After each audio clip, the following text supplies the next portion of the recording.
بسم الله الرحمن الرحيم.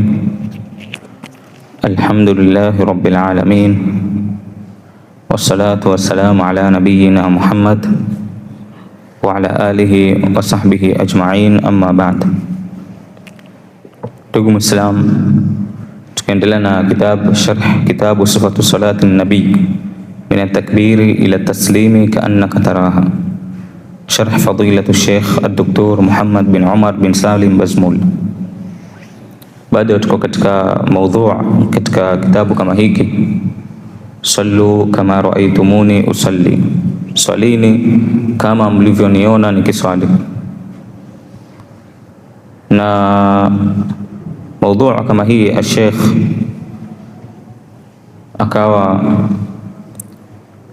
anatueleza maneno haya kwa kusema kaifa nafahamu hadhihi alkalimatu minhu sallallahu alayhi wasallam, vipi tunaifahamu tunaelewaje kauli hii ya mtume sallallahu alayhi wasallam. Sheikh akataja nukta ya kwanza, ya pili, ya tatu, tayari tushasoma mpaka nukta ya tano, na leo inshallah tutaendelea nukta ya sita katika kuelezea na kuifahamu maana ya kauli ya mtume sallallahu alayhi wasallam, sallu kama raaitumuni usalli. Sheikh endelea anasema, asadisa, ya sita, ma warada ani sahabati fi sifati au hayati sala, yale ambayo kwamba yaliyopokelewa kutoka kwa masahaba kuhusu sifa au namna mbalimbali za kuswali. Fal aslu annahu marfu', asli yake ni kwamba yanahesabiwa kuwa yametokana na Mtume Muhammad sallallahu alayhi wasallam. Idh al-ibadatu tawqifiyya, kwa sababu ibada ni mambo ambayo yanayofanywa kwa kufuata dalili za sheria.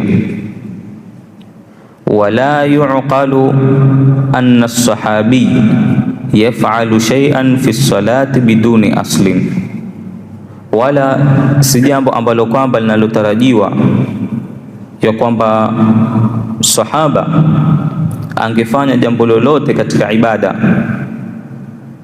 ndani ya swala yake kama ile bila kuwa na msingi wa kisheria. Wa alayhi yasluhu al-istidlal, na kwa msingi huo ndio inafaa kutumia kama dalili bima jaa ani sahabati fi hayati salah, yale ambayo kwamba yaliyopokelewa kutoka kwa masahaba radhiallahu anhum kuhusu namna ya sifa za swala.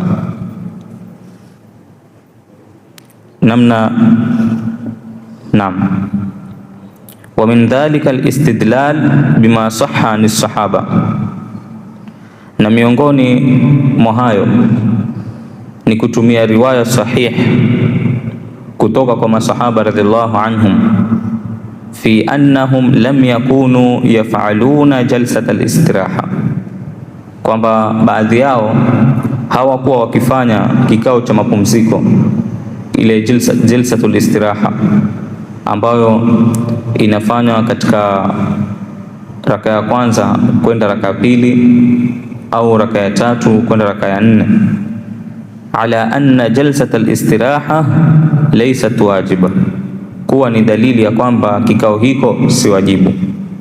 Kwa sababu gani? Lianna dhahira anna Rasulullah sallallahu alayhi wasallam kana yaf'aluha ahyanan wa yatrukuha ahyanan. Hii ni kwa sababu inaonyesha wazi ya kwamba Mtume Muhammad sallallahu alayhi wasallam wakati mwingine alikuwa akifanya na wakati mwingine alikuwa akiacha.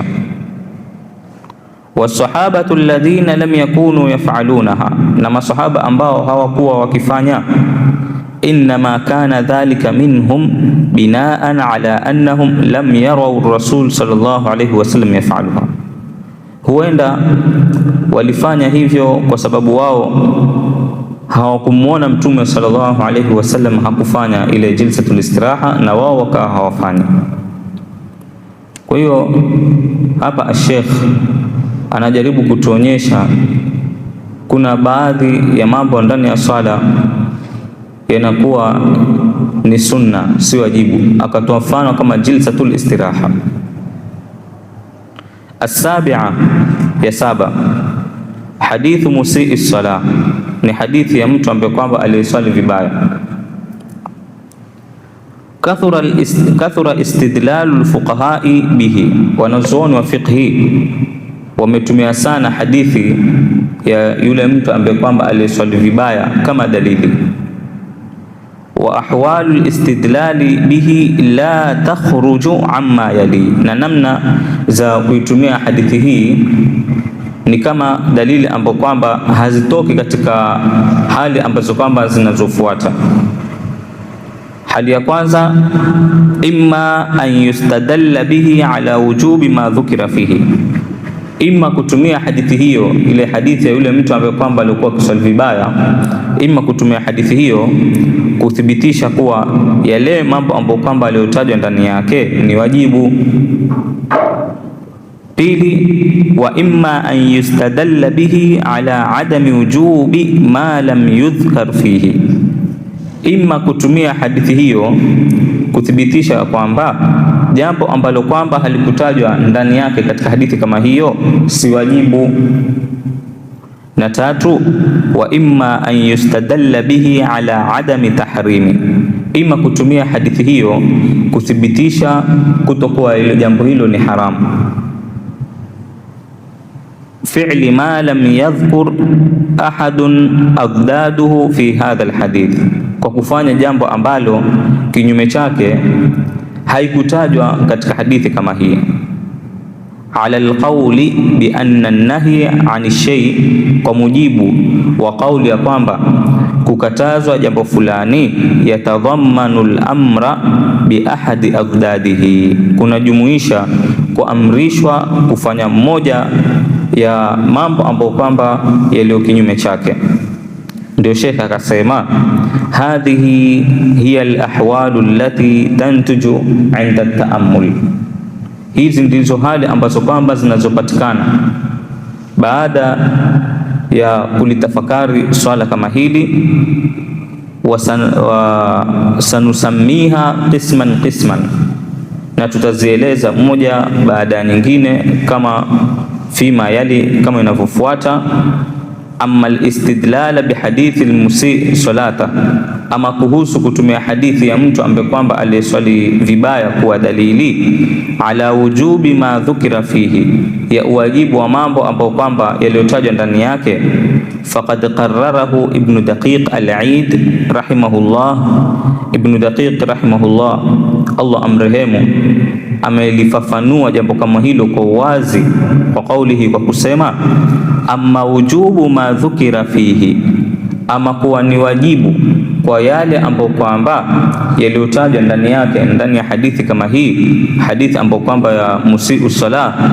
Falitaalluqil amri bihi, ni kwa sababu amri imefungamana nayo. Yushiru bidhalika ila anna rasul sallallahu alayhi wasallam amara ar-rajul, kwa kusema hivyo anakusudia kwamba Mtume sallallahu alayhi wasallam alimwamrisha yule mtu biiqa'i salati ala hadha alwasf alladhi allamahu iya, kutekeleza swala kwa namna ile ambayo kwamba alimfundisha. Wa hadha kafin fi ijabi ma dhukira fihi, na amri hiyo inatosha kuwa dalili ya kuthibitisha kwamba mambo ambayo kwamba iliyotajwa katika hadithi hiyo ni wajibu. Wa mahalluhu idha lam ta'ti qarinatun sarifa, ili mradi tu hakuna dalili nyingine ambayo kwamba inayogeuza hukumu hiyo kutoka katika uwajibu kwenda katika hukumu nyingine, yani kutoka katika wajibu na kwenda katika sunna au mambo ambayo kwamba iliyopendekezwa. Basi mpaka hapa insha Allah, katika kikao kitakachokuja tutakuwa ni wenye kuelezea hizi nukta hizo zingine insha Allah. Namwomba Allah subhanahu wa ta'ala atufahamishe zaidi na atujalie min alladhina yastami'una alqawla fayattabi'una ahsana. Wa sallallahu ala nabiyyina Muhammad wa ala alihi wa sahbihi wasallam.